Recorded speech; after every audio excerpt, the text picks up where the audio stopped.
दौंडमधील अल्पवयीन मुलीच्या अत्याचार प्रकरणामध्ये एक मोठी अपडेट आहे। पीडित मुलीने वैद्यकीय तपासणी करण्यास नकार दिला असं रुपाली चाकणकर यांनी म्हटलंय। अत्याचार झाला नाही, अत्याचाराचा प्रयत्न झाला अशी माहिती या पीडित मुलीने दिली आहे।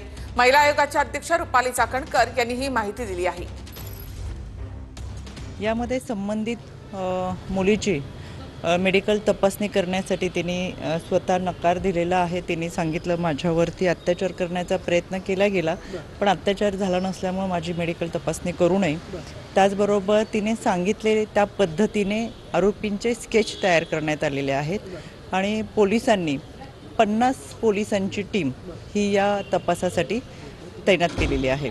यामध्ये काही वेळापूर्वी माझा तपास अधिकाऱ्यांशी बोलणं झाल्यानंतर त्या आरोपींनी जे व्हेइकल वापरले होते त्यातले काही व्हेइकल डिटेक्ट झालेले, त्यांचे लोकेशन डिटेक्ट झालेले आहे आणि त्याचा तपास सुरू